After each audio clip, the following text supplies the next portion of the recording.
Okay. Good evening, students. Okay, we are today starting chapter 2, People as Resource, which is your economic chapter. Okay, so I have given some important 3 part which we will overview in this chapter. So your first point is economic activities by men and women.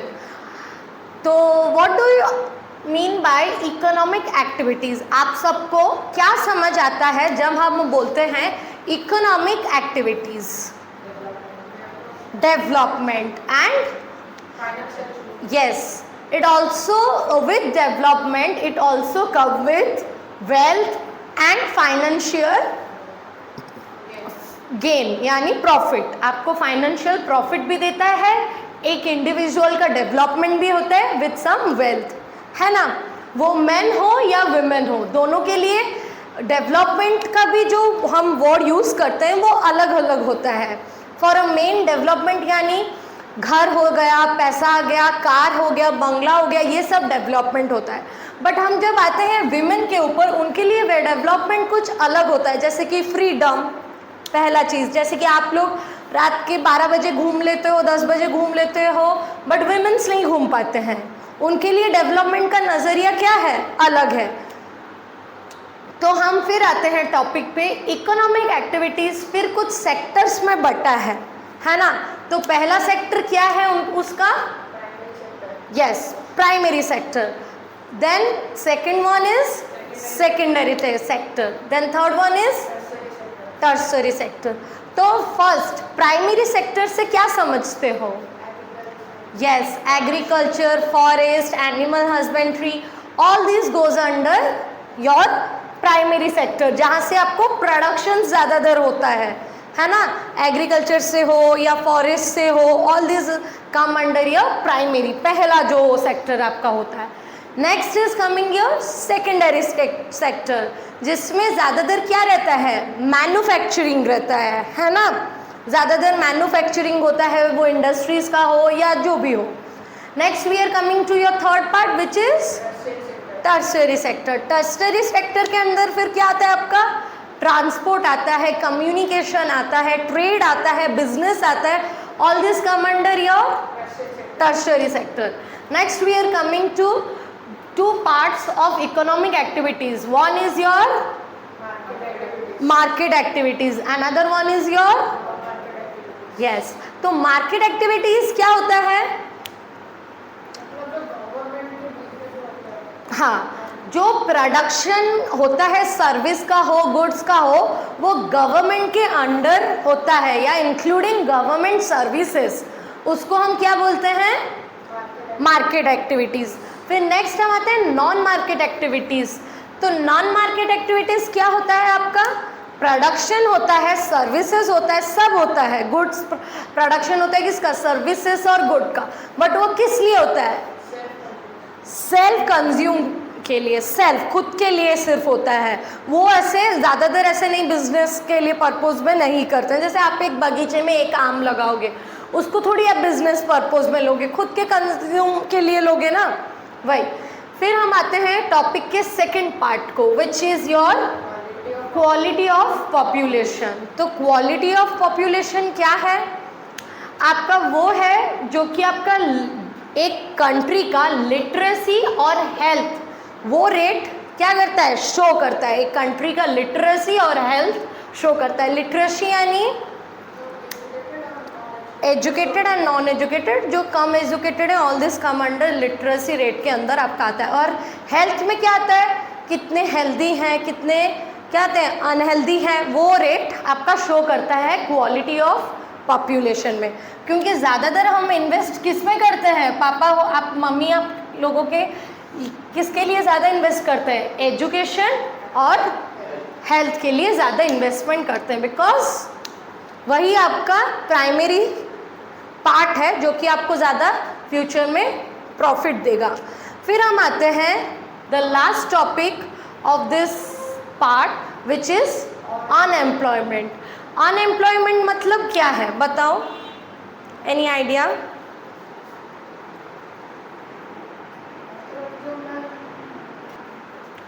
Unemployment मतलब वो लोग काम करने के लिए चाहते हैं, the people who want to work but they can't find a job, they are known as unemployment.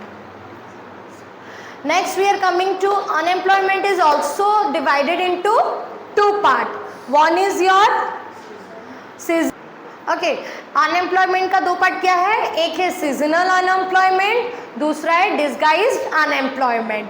तो सीजनल अनएम्प्लॉयमेंट क्या है, जो people are not able to find job during 1 month और of a year, some months of a year. तो क्या होता है, जो लोग पूरे साल क्या है एम्प्लॉयड रहते हैं बट कुछ साल के लिए क्या होते हैं ब्रेक लेते हैं या काम से निकाल दिया जाता है, कोई और जॉब के लिए तलाश करते हैं या काम नहीं करते हैं, उनको हम क्या बोलते हैं, सीजनल अनएम्प्लॉयमेंट. तब वो जब काम छोड़ते हैं उनको सीजनल अनएम्प्लॉयड कहा जाता है.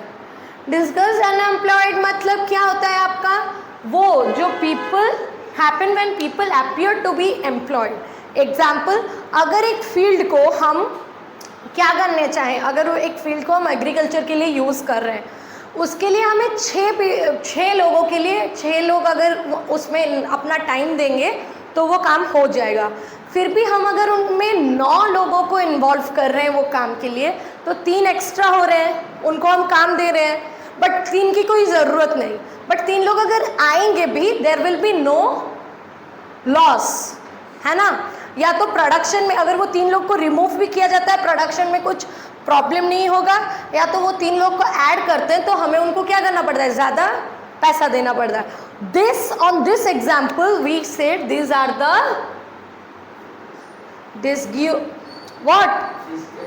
Disguised unemployment. ओके, तो आप क्लियर हुए what is economic activities by men and women, what is the quality of population, and the last what is unemployment. These are the topics which we will find on this people as resource, and there is a last part on this topic. तो हम last part में जो आते हैं वो है urban area unemployment. Urban area unemployment मतलब urban यानी What is the meaning of urban? Cities. तो रूरल यानी विलेज. तो सिटी एरिया में जो अनएम्प्लॉयमेंट दिखाई देता है वो क्यों दिखाई देता है, because educated person is willing to work. जो एजुकेटेड पर्सन होते हैं उनका मन होता है वो काम करने के लिए, बट उन्हें क्या नहीं मिलता, प्रॉपर काम नहीं मिलता, है ना. और फिर क्या होता है, number of graduated and post graduated unemployed has increased faster than among matriculate unemployment. तो ज़्यादातर क्या होता है अर्बन प्लेसेस में जो ग्रेजुएट और पोस्ट ग्रेजुएटेड होते हैं उनके अंदर मैट्रिकुलेशन यानी जो 10th पास है वो लोगों का ज़्यादातर क्या होता है, ज़्यादातर नंबर क्या होता है, बढ़ जाता है. इसीलिए भी एक पॉइंट है कि अनएम्प्लॉयमेंट वहाँ पे दिखाई देता है ना. और भी रीजंस है. First is your infant mortality rate. Infant mortality rate उसमें क्या होता है आपका, एनी आइडिया? हाँ, infant mortality rate is the death of child who is come under 1 year of age. मतलब फर्स्ट ईयर होते ही कई बच्चों का डेथ होता है. क्यों? It is a major by number of death of children under 1 year age per 1000 leave births, है ना. अगर एक मरता है तो कई 1000 जन्म भी लेते हैं, जो कि इन्फेंट मॉर्टेलिटी रेट में दिखाई देता है. फिर बार्थ रेट, आपका बार्थ रेट क्या है, it is a number of babies born there for every 1000 people during a particular period of time. एक पीरियड ऑफ टाइम को लिया जाता है जहाँ पे कितने बच्चे क्या होते हैं, पैदा होते हैं, उसका एक रेट या चार्ट बनता है. फिर डेथ रेट वही सेम है, एक पीरियड लिया जाता है, कितने लोग क्या हो रहे हैं, मर रहे हैं, उसका एक कैलकुलेशन या रेट रखा जाता है. फिर नेक्स्ट आता है आपका ग्रॉस नेशनल प्रोडक्ट. ये एक एस्टिमेशन है वैल्यू का जो कि final good and services resident करता है कहाँ पे, कंट्री को, इन एवरी गिवन पीरियड, जो कि आपका गुड एंड सर्विसेज को क्या करता है, एस्टिमेशन करता है उसके वैल्यू को एक पर्टिकुलर पीरियड में, है ना। फिर आता है आपका नेशनल इनकम। नेशनल इनकम कौन बताएगा, है ना। This is a estimation value of a final good and service produced by a country in a given time। एक पर्टिकुलर टाइम दिया जाता है। फॉर एग्जाम्पल अगर काउंटडाउन होगा 2014 का तो 15 को एक क्या होता है, पर्टिकुलर काउंटिंग होता है जिसमें पता चलता है कितना हम लोगों को गुड्स का या सर्विसेज का प्रोडक्शन हुआ है कंट्री को एक टाइम पे। फिर हम आते हैं ह्यूमन कैपिटल। ह्यूमन कैपिटल क्या है, stock of skill and productive knowledge जो ह्यूमंस के अंदर दिखाया देता है। ज़्यादातर ह्यूमन अपना नॉलेज और अपना स्किल जो यूज़ करके क्या कर सकते हैं, प्रोडक्शन या जो भी सेक्टर पे काम कर सकते हैं उसको हम बोलते हैं human capital. Next we are coming human capital formation. What is human capital formation, include process of, आपका जो प्रोसेस ट्रेनिंग का हो गया, मेडिकल केयर्स का हो गया, ये सबको आपको क्या बोलते हैं, ह्यूमन कैपिटल का फॉर्मेशन। कैपिटल को कैसे फॉर्म करेंगे, आपको ट्रेनिंग दिया जाएगा, मेडिकल का हो या आपका स्किल का हो, सबका ट्रेनिंग देंगे तभी तो। एजुकेशन और हेल्थ को यहाँ पे ज़्यादा इम्पोर्टेंस दिया जाता है ना। The last we are coming is people as resource. People as resource मतलब the way of it referring to country's workforce in term of existing skill and abilities। Skill और एबिलिटीज़ को ज़्यादा क्या करना, एनहेंस करना, उससे पीपल लोगों का क्या हो, people found as a resource. सारे पीपल रिसोर्स से फाउंड नहीं करेंगे जो काम नहीं करते होंगे, they are not people as resource. जो ज़्यादा क्या कर सकते हैं, कंट्री के लिए या खुद के लिए ज़्यादा स्किल्ड हो या ज़्यादा काम कर सकते हैं, they are known as skilled people and they are also resource for a what, country. Okay, तो here your chapter people as resource completed. Hope you guys understand.